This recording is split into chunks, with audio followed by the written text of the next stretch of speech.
വളരെയേറെ വേദനിപ്പിക്കുകയും ഉത്കണ്ഠക്ക്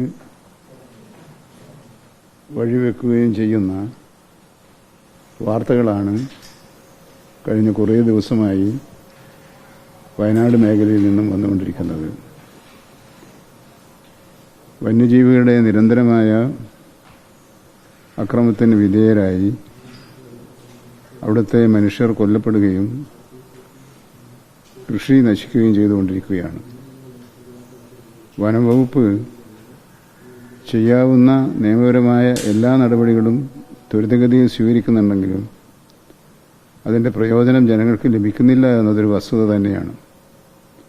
ഈ പശ്ചാത്തലത്തിൽ കൂടുതൽ നടപടികൾ എന്തെങ്കിലും സ്വീകരിക്കാനുണ്ടോ എന്ന കാര്യം പരിശോധിക്കാൻ വേണ്ടി നിർദ്ദേശിച്ചിട്ടുണ്ട്.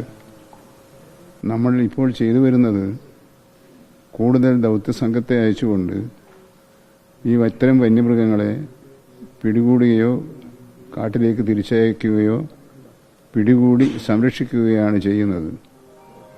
ഏതാനും ദിവസങ്ങൾക്ക് മുമ്പ് വയനാട്ടിൽ മറ്റൊരു കാട്ടാന, കർണാടകത്തിൽ നിന്നും വന്ന കാട്ടാന തന്നെയായിരുന്നു അത്. ആ കാട്ടാനയെ നമ്മൾ മയക്കുവെടി വെച്ച് പിടിച്ചെങ്കിലും അതിൻ്റെ ജീവൻ രക്ഷിക്കാൻ കഴിഞ്ഞില്ല എന്നൊരു ദാരുണമായ സ്ഥിതി കൂടിയുണ്ട്. ഇതെല്ലാം പരസ്പര വിരുദ്ധമായ ഏറ്റുമുട്ടുന്ന നിലപാടുകളാണ്. രണ്ട് പക്ഷത്തും വളരെ വാശിയോടുകൂടി പ്രവർത്തിക്കുന്ന ആളുകളുണ്ട്.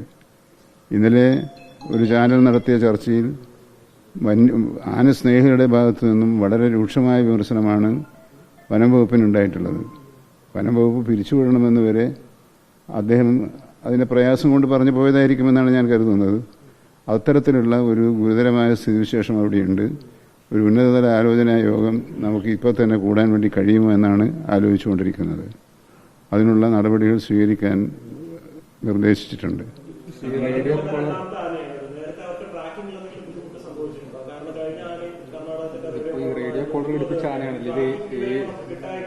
അല്ല, അവര് കർണാടക ആനയെ പിടിച്ചു, റേഡിയോ കോളർ ഘടിപ്പിച്ചു.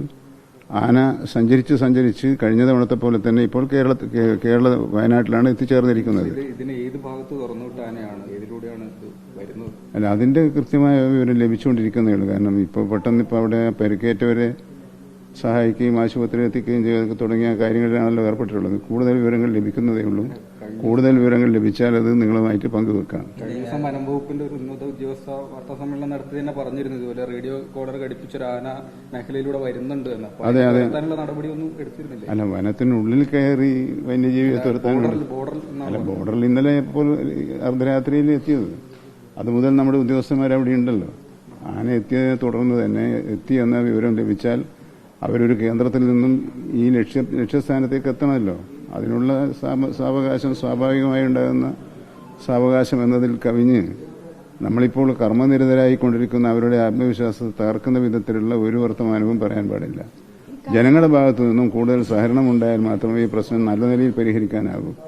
ജനക്കൂട്ടം ഉണ്ടാകുന്നത് കൂടുതൽ അപകടങ്ങൾ ക്ഷണിച്ചു വരുത്തുന്ന ഒരു സാഹചര്യത്തിലേക്ക് ഏത് വന്യമൃഗമായാലും ആ സാഹചര്യത്തിലേക്കാണ് നീങ്ങുക.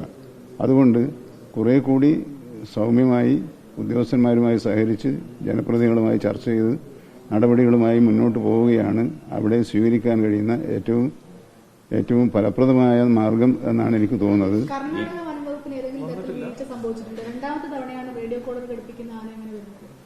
അല്ല, അത് മറ്റൊരു ഗവൺമെന്റ് അല്ലേ. ആ ഗവൺമെന്റിനെ കുറിച്ച് ഞാൻ അങ്ങനെ ഒരു ആധികാരികമായ ഒരു അഭിപ്രായ പ്രകടനം നടത്തുന്നത് ഇപ്പോൾ ഈ ഘട്ടത്തിൽ ഉചിതമായിരിക്കുകയില്ല.